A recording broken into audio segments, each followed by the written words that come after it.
Salut, j'espère que vous allez bien. Aujourd'hui, on va parler d'un truc qu'on vit tous à un moment ou à un autre dans notre vie. Je parle de ces moments d'incertitude, ces moments où tu sais plus trop bien pourquoi tu fais les choses. Tu connais cette sensation bizarre, t'es là, tu fais ce qu'il faut, tu avances, tu coches les cases, mais au fond, tu ne sais même plus trop pourquoi. T'es juste en mode pilote automatique et quelque part, tu ressens un vide, tu te sens paumé. Et même si de l'extérieur, tout semble normal. Dans ces moments-là, tu ne vois plus les choses comme elles sont. Tu ne prends plus assez de recul. Du coup, c'est normal que tu vois plus très clair. Un peu comme si tu étais dans un jeu vidéo, mais sans mission principale et sans but précis. Alors franchement, moi aussi ça m'arrive, et c'est ok. Et le plus important, c'est d'en prendre conscience et petit à petit de retrouver un cap. Comme je te l'ai dit dans une précédente vidéo, je suis un travailleur de nuit. Et quand je me réveille, j'ai souvent un peu la tête à l'envers, sans trop savoir dans quel état d'esprit me situer.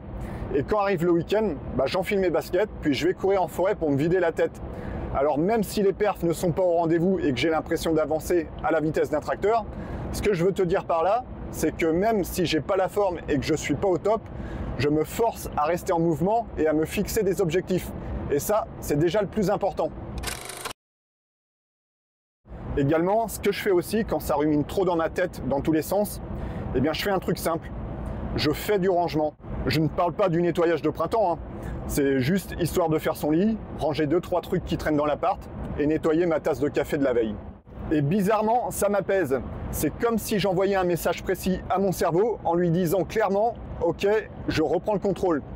Alors c'est pas miraculeux, mais dans les moments où tout semble être dans l'incertitude, ces petits gestes concrets du quotidien t'aident à revenir dans le présent. Si tu regardes cette vidéo, c'est que tu souhaites avancer et que tu as sûrement des objectifs. Alors ok, c'est une bonne initiative.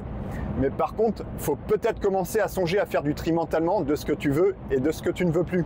Je te parle de ces petites galères du quotidien qui te bouffent de l'énergie tous les jours. Par exemple, dire oui quand tu as envie de dire non. Te sentir coupable de prendre du temps pour toi. Ou alors rester dans une routine qui t'épuise. Ou bien toujours dire ça va alors que non, au fond, ça va pas. Bref, tu l'auras compris, je t'invite à prendre une feuille et un stylo. Tu fais une liste de ce que tu veux et ce que tu ne veux plus. C'est pas une solution miracle, mais c'est un début. C'est quand même un premier tri. Et ce tri, il va t'ouvrir de l'espace. Et cela va t'aider à mettre en avant ce qui compte vraiment pour toi. Également, on fait une autre grosse erreur, c'est qu'on attend souvent le bon moment. Le grand moment de clarté, la motivation mystique. Mais en réalité, le fait d'avoir un ou plusieurs mini-objectifs et de les mettre en application tout de suite sans attendre que tout soit parfait, ça change la donne. C'est un peu comme la bourse, si tu attends le moment parfait pour investir, tu finis souvent par ne jamais passer à l'action. Alors que ceux qui investissent petit à petit, même sans certitude, c'est eux qui font les vrais progrès sur le long terme. Et c'est pareil ici, avancer un peu vaut mieux que de rêver beaucoup. Alors moi, mon mini-objectif actuel, c'est un trail de 18 km que je prépare pour le mois de juin. Pas pour la gloire, juste pour le défi. Et même si je cours lentement comme un escargot, même si je bosse de nuit, j'essaye toujours quand même de trouver un moment pour m'entraîner.